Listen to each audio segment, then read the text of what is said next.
Okay, welcome back. Super 3 ಇದರ ಜೊತೆಗೆ ದರ್ಶನ್ ಅವರ ಸ್ಟೋರಿ. ದರ್ಶನ್ ಅವರಿಗೆ ಈಗೇನು ಬೇಲ್ ಸಿಕ್ಕಿದೆ.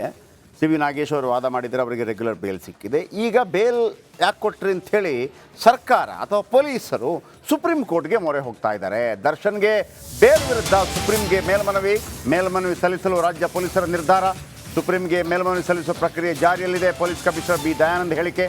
ಆದಷ್ಟು ಬೇಗ ಸುಪ್ರೀಂ ಕೋರ್ಟ್ಗೆ ಮೇಲ್ಮನವಿ ಸಲ್ಲಿಕೆ. ಗೂಂಡಾ ಕಾಯ್ದೆ ಜಾರಿ ಮಾಡುವ ಪ್ಲಾನ್ ಸದ್ಯಕ್ಕೆ ಇಲ್ಲ ಅಂತ ಹೇಳಿದ್ದಾರೆ. ಆದರೆ ಸುಪ್ರೀಂ ಕೋರ್ಟ್ಗೆ ಹೋಗ್ತಾ ಇದ್ದೀವಿ ಅಂತ ಹೇಳ್ತಾ ಇದ್ದಾರೆ ಬಿ ದಯಾನಂದ್ ಅವರು. ಆದಷ್ಟು ಬೇಗ ಅಂತ ಹೇಳುವಾಗ ಅನೇಕ ಡೌಟ್ಗಳು ಕೂಡ ಬರ್ತಾ ಇದೆ. ಯಾಕಂದರೆ ದಯಾನಂದ್ ಓರ್ವ ಭಾಳ ಪ್ರಾಮಾಣಿಕ ದಕ್ಷ ಅಧಿಕಾರಿ. ಒಮ್ಮೆ ಅನಿಸುತ್ತೆ ಪಾಪ ದಯಾನಂದ್ ಅವ್ರಿಗೂ ಕೂಡ ಪ್ರೆಷರ್ ಇದೆ ಅಂತ ಅನಿಸ್ತಾ ಇದೆ. ಬಟ್ ದಯಾನಂದ್ ಅವರೇ, ಇಡೀ ರಾಜ್ಯದ ಜನ ನಿಮ್ಮ ಜೊತೆ ಇರ್ತಾರೆ. ಕಾನೂನು ಪ್ರಕಾರ ಏನಾಗಬೇಕು ಅದಾಗಲಿ, ದಯವಿಟ್ಟು ಕಾನೂನು ಪ್ರಕಾರ ಏನಾಗಬೇಕು ಅದಾಗಲಿ, ದಯವಿಟ್ಟು.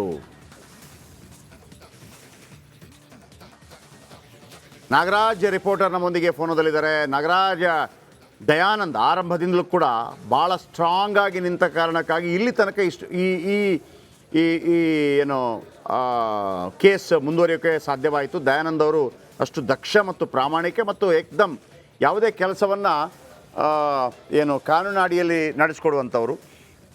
ಓಕೆ, ಅವ್ರು ಹೇಳಿದ್ದಾರೆ ಈಗ. ಯಾಕೆಂದರೆ ಅವರಿಗೆ ಸುಪ್ರೀಂ ಕೋರ್ಟ್ ಮೇಲ್ಮನವಿ ಯಾಕೆ ಸಲ್ಲಿಸಿಲ್ಲ ಅಂತ ಕೇಳ್ತಾರೆ. ಆದರೆ ಸರ್ಕಾರದ ಪ್ರೆಷರ್ ಇದ್ದೇ ಇದೆ. ಪೊಲೀಸ್ ಇಲಾಖೆಯಲ್ಲಿ ನಿಜವಾಗಲೂ ಸರ್ಕಾರ ಪೂರ್ಣ ಪ್ರಮಾಣದಲ್ಲಿ ಸುಪ್ರೀಂ ಕೋರ್ಟ್ಗೆ ಹೋಗೋದಕ್ಕೆ ಫ್ರೀ ಹ್ಯಾಂಡ್ ಕೊಟ್ಟಿದೆಯಾ ಅಥವಾ ಪ್ರೆಷರ್ ಇದೆಯಾ? ಹೆಂಗೆ ಅನ್ನಿಸ್ತಾ ಇದೆ ಇನ್ನರ್ ಔಟರ್ ಎಲ್ಲ ಕೇಳಿದಾಗ? ನಾಗರಾಜ್. ಜಯಪ್ರಕಾಶ್, ಸದ್ಯಕ್ಕೆ ಏನು ಈ ಒಂದು ರೇಣುಕಾಸ್ವಾಮಿ ಕೊಲೆ ಪ್ರಕರಣದಲ್ಲಿ ದರ್ಶನ್ಗೆ ಜಾಮೀನು ಸಿಕ್ಕಿದೆ. ಇದಕ್ಕೆ ಸಂಬಂಧಿಸಿದಂತೆ ಸುಪ್ರೀಂ ಕೋರ್ಟ್ಗೆ ನಾವು ಆದಷ್ಟು ಬೇಗ ಹೋಗ್ತೀವಿ ಅಂತ ಹೇಳಿ ದಯಾನಂದ್ ಹೇಳ್ತಾ ಇರ್ತಕ್ಕಂಥದ್ದು. ಆದ್ರೆ ಇಲ್ಲಿ ಪೊಲೀಸರ ಡಿಸಿಷನ್ನೇ ಅಂತಿಮ ಆಗಲ್ಲ. ಇದು ಗೃಹ ಇಲಾಖೆಯಿಂದ ಕೂಡ ಒಂದು ನಿರ್ಧಾರವನ್ನ ತೆಗೆದುಕೊಳ್ಬೇಕಾಗುತ್ತೆ. ಪೊಲೀಸರು ಎಷ್ಟು ಕಾತರದಿಂದ ಅವರು ಮೇಲ್ಮನವಿ ಹೋಗೋದಕ್ಕೆ ರೆಡಿ ಆಗಿದ್ದಾರೋ ಅದಕ್ಕೆ ಬೇಕಾದಂತ ಸಪೋರ್ಟ್ ಗೃಹ ಇಲಾಖೆಯಿಂದ ಸಿಗ್ಬೇಕಾಗುತ್ತೆ. ತುಂಬಾ ಪೇಪರ್ ವರ್ಕ್ ಆಗ್ಬೇಕಾಗುತ್ತೆ. ಇದಕ್ಕೆಲ್ಲಕ್ಕೂ ಸರ್ಕಾರ ಕೂಡ ಮುಂದಡಿ ಇಡಬೇಕಾಗುತ್ತೆ. ಆದ್ರೆ ಈ ವಿಚಾರದಲ್ಲಿ ಸರ್ಕಾರ ಅಷ್ಟು ಸ್ಪೀಡ್ ಆಗಿ ರೆಸ್ಪಾನ್ಸ್ ಮಾಡುತ್ತೆ ಅಂತೇಳಿ ಅನ್ಸೋದು ಸದ್ಯಕ್ಕೆ ಅನ್ಸಲ್ಲ. ಯಾಕಂತಂದ್ರೆ ಈ ಹಿಂದೆ ಅವರ ಮಧ್ಯಂತರ ಜಾಮೀನನ್ನ ಪ್ರಶ್ನೆ ಮಾಡಿದಂತ ಸಂದರ್ಭದಲ್ಲಿ ಸುಮಾರು 1 ತಿಂಗಳು ತೆಗೆದುಕೊಂಡ್ರು ಇವರು ಸುಪ್ರೀಂ ಕೋರ್ಟ್ಗೆ ಮೇಲ್ಮನವಿ ಹೋಗೋದಕ್ಕೆ.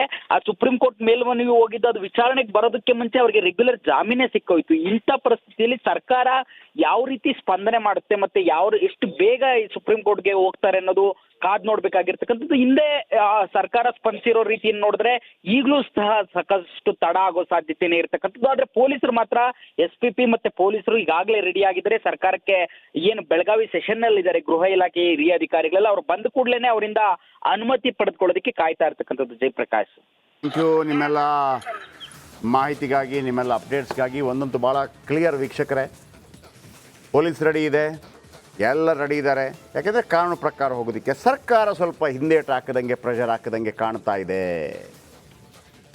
ನಿಮ್ಗೆ ಗೊತ್ತಿರಲಿ, ಸರ್ಕಾರಗಳು ಯಾವುದೇ ಇರಲಿ ಪಕ್ಷಾತೀತವಾಗಿ ಹೇಗಿರುತ್ತೆ ಅಂತಂದರೆ, ಲೋಕಾಯುಕ್ತ ಮುಚ್ಚಿದಾಗ ಸುಮ್ಮನೆ ಬೋ ಅಂದರು ಬಿಟ್ಟರೆ, ಯಾರು ಲೋಕಾಯುಕ್ತ ಮುಚ್ಚಿದಾಗ ಬೀದಿಗಿಳಿದು ಹೋರಾಟ ಮಾಡಲಿಲ್ಲ, ಅಂತಿಮ ಹಂತಕ್ಕೆ ತೆಗೆದುಕೊಂಡು ಹೋಗಲಿಲ್ಲ, ಕೊನೆಗೆ ಸುಪ್ರೀಂ ಕೋರ್ಟೇ ಓಪನ್ ಮಾಡ್ರಪ್ಪ ಅಂತ ಹೇಳೋ ತನಕ ಯಾವ ಸರ್ಕಾರಗಳು ಮುಂದೆ ಬರಲಿಲ್ಲ. ಹಾಗಾಗಿ ಇದೊಂದು ನಗ್ನ ಸತ್ಯ. ದುಡ್ಡಿದ್ದವರು, ಪವರ್ಫುಲ್ ಆಗಿರುವವರು, ಇನ್ಫ್ಲೂಯೆನ್ಷಿಯಲ್ ಪೀಪಲ್ ಏನು ಬೇಕಿದ್ರೂ ಮಾಡ್ಬೋದು. ಬಡವ ಒಂದು ರೊಟ್ಟಿ ಕದ್ದದಕ್ಕೆ ಸಹಾಯಲ್ಪಡ್ತಾನೆ.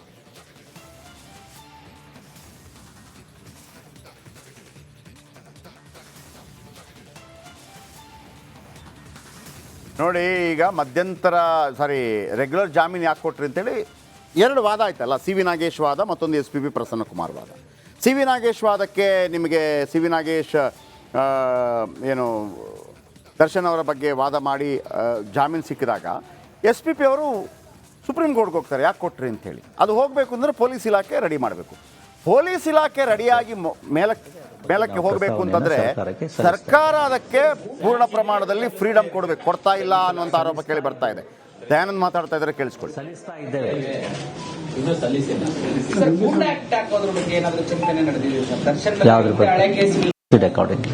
Dashn case, are you appealing in the Supreme Court? Supreme court ಹೋಗುವ ನಿರ್ಧಾರಗಳಾಯ್ತಾ? ರೇಣುಕಾಸ್ವಾಮಿ ಕೊಲೆ ಪ್ರಕರಣಕ್ಕೆ ಸಂಬಂಧಪಟ್ಟ ಹಾಗೆ ಏನು ಈಗ ಜಾಮೀನು ದೊರೆತಿದೆ, ಅದಕ್ಕೆ ಸಂಬಂಧಪಟ್ಟ ಹಾಗೆ ಸುಪ್ರೀಂ ಕೋರ್ಟ್ನಲ್ಲಿ ಅಪೀಲ್ ಮಾಡಲಿಕ್ಕೆ ಪ್ರಯತ್ನಗಳನ್ನು ಮಾಡಲಾಗ್ತದೆ. ಅದರ ಬಗ್ಗೆ ನಾವು ಪ್ರಸ್ತಾವನೆಯನ್ನು ಸರ್ಕಾರಕ್ಕೆ ಸಲ್ಲಿಸ್ತಾ ಇದ್ದೇವೆ. ಸಲ್ಲಿಸ್ತಾ ಇದ್ದೇವೆ.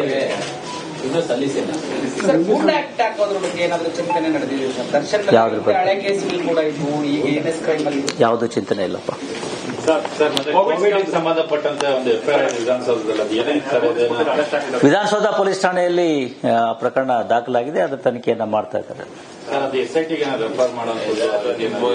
ಸದ್ಯದ ಮಟ್ಟಿಗೆ ನಾವು ಸ್ಥಳೀಯ ಪೊಲೀಸರು ತನಿಖೆಯನ್ನ ಮಾಡ್ತಾ ಇದ್ದಾರೆ.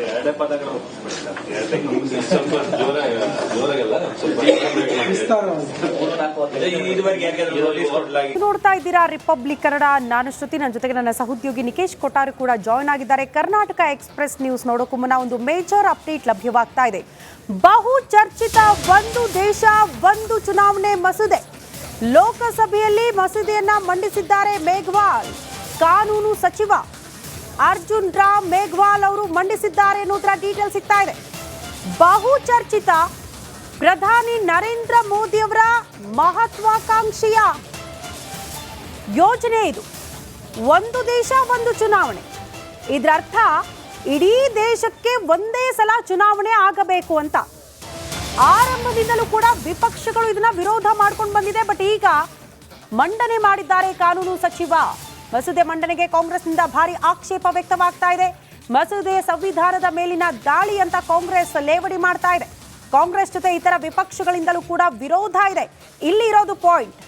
ಯಾಕೆ ವಿಪಕ್ಷಗಳ ನಿರ್ಧಾರ ಬಹಳ ಬಹಳ ಇಂಪಾರ್ಟೆಂಟ್ ಆಗುತ್ತೆ ಅಂದ್ರೆ ಮತಗಳು. ಅಲ್ಲೂ ಕೂಡ ಈ ಕಾನೂನನ್ನ ಜಾರಿ ಮಾಡಬೇಕು ಅಂದ್ರೆ ಒಂದಷ್ಟು ನಿಯಮಗಳು ಬರುತ್ತೆ. For the NDA's one nation, one election bill.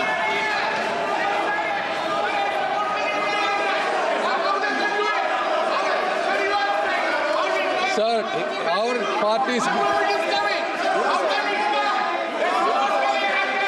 Sir, our party's guiding force, Sri Nara Chandrababu...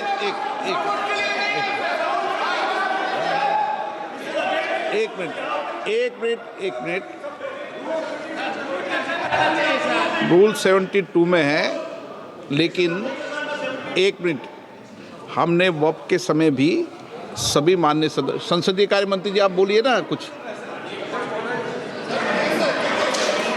ಈ ಬಗ್ಗೆ ಮತ್ತಷ್ಟು ಡೀಟೇಲ್ಸ್ ಅನ್ನ ಕೊಡ್ತಾ ಹೋಗ್ತಾರೆ ನನ್ನ ಸಹೋದ್ಯೋಗಿ ನಟೇಶ್ ದೂರವಾಣಿ ಸಂಪರ್ಕದಲ್ಲಿ. ನಟೇಶ್, ಈಗ ಮಸೂದೆ ಮಂಡನೆ ಆದ್ರೆ ಸಾಕ, ಈ ಕಾನೂನನ್ನ ಜಾರಿಗೆ ತರೋದಕ್ಕೆ ಒಂದಷ್ಟು ನಿಯಮಗಳಿದೆಯಲ್ಲ. ಇಂತಿಷ್ಟು ರಾಜ್ಯಗಳ ಸಹಿ ಬೇಕು, ರಾಜ್ಯಸಭೆ ಮತ್ತು ಲೋಕಸಭೆಯಲ್ಲಿ ಇಂತಿಷ್ಟೇ ಮತ ಬೇಕು ಅಂತ NDA ಹತ್ರ ಅಷ್ಟೊಂದಿಲ್ಲ. ಹಾಗಾಗಿ ಅದನ್ನ ರೀಚ್ ಆಗಿ ಕಾನೂನನ್ನ ಜಾರಿಗೆ ತರೋದು ಅಷ್ಟು ಈಸಿ ಇದೆಯಾ ಅನ್ನೋದು ಪ್ರಶ್ನೆ. ಶ್ರುತಿ, ಖಂಡಿತ ಬಹುನಿರೀಕ್ಷಿತ